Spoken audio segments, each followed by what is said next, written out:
For today's video mga zay, so natin client niya ni sa balay. So as you can see, ang yang hair is very dry and colored hair. So ang iyang buhaton lang is mag pa-change siya og hair color, then magpa hair treatment lang siya, magpa hair botox.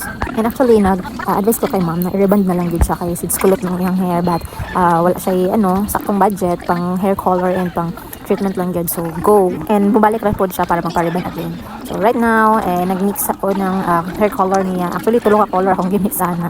Since mao na lang gid isa na lang gid akong available, wala pa niabot ang ito mga stocks no sa hair color, but so far mabagay ra pod sa iyang previous nga hair color. And mix lang tayo dyan ng bongga. So kailangan gyud na i-mix nato ng maayo kay since tulo ka color ang ako ang gigamit ana. So para dili man patsi no.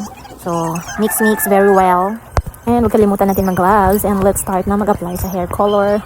And kani guys is giuna na ako coloran ang black niya. I mean yung tinubuan nga black hair para at least diba ipa-color sa nato ay hadayon nato i-down ang hair color sa yang previous, I mean sa ubos nga part. And while apply, so nagsika-chika na lang ni ma'am no sa ang mga buhay-buhay. And powerful kayo ang hair color, kaya dali ra kay color. Kapag ikaw nahuman no sa pag-apply, and sa first part nag-apply na ako is may color na siya. So dali-dali ra gyud ni mahuman ani. Pila ka minutes ang pagbabad ani. So ingani gyud ko guys, ako ang client, ako ang friend, akong chikahon para at least diba dili gyud pod sila mabuhay. And chika lang ganun sa buhay-buhay. And ayan, color na gyud actually ang hair color, and suklay-suklay na lang dayon ta dra nga part. And follow up para at least diba walay malakbayan. Ayan, make sure gud na tanan gud na color. So kana gisagad na gud na ako na siya until sa anit para at least diba ma-color gud tanan. Next is tapos namin nakapagbanlaw and blow dry na nato. So dili nato kayo paugahon. Kaya actually gi-convince pa gid ako dara si ma'am no. So final decision na bagyod na treatment lang or botox lang yang ipabutang. Kay after kasi ani kung makapag-decide siya nga i-rebond na lang.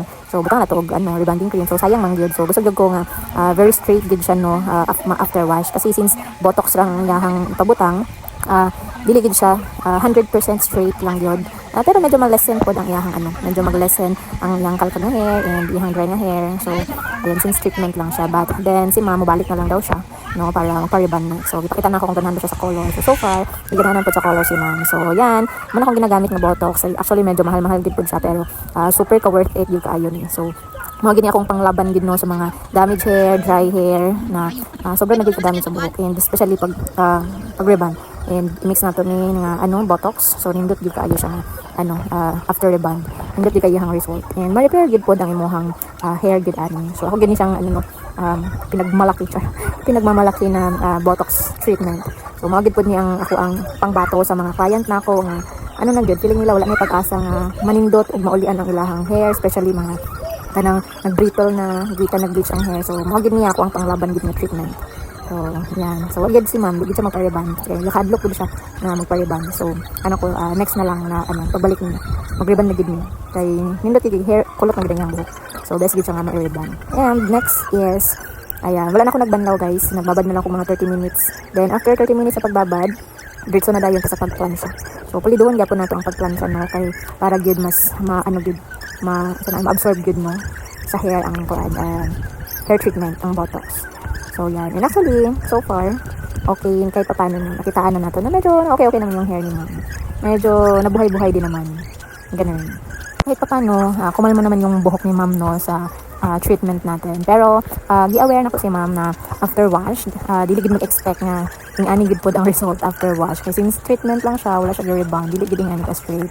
So aware naman ana si ma'am kasi mag-expect siya ba pag after wash niya. Same gyapon 3 days gyapon liguan niya, pero di gid mag-expect nga ani ka straight. Yes, kay gi-plansya naman niya. Pero kahit pa paano, since ang ato ang product nga gigamit kay ma'am is naa siya 80 to 90% straightening. So dili gyud same gyud sa iyang nga kalkag. So mag-lessen gyud ang kalkag sa iyang buhok.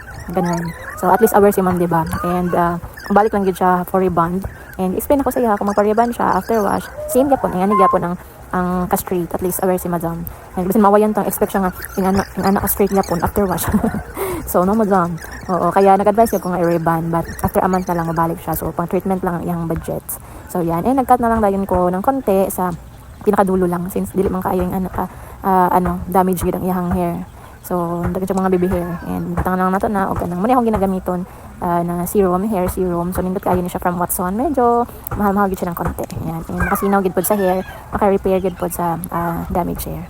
Ganun. So, actually, it takes 3 to 4 hours ata or 3 hours lang may ani nagtrabaho. So, dali ra gyud siya ka hair color and treatment lang naman. Pero, syempre, I give my best din naman bisag hair color and treatment lang na char.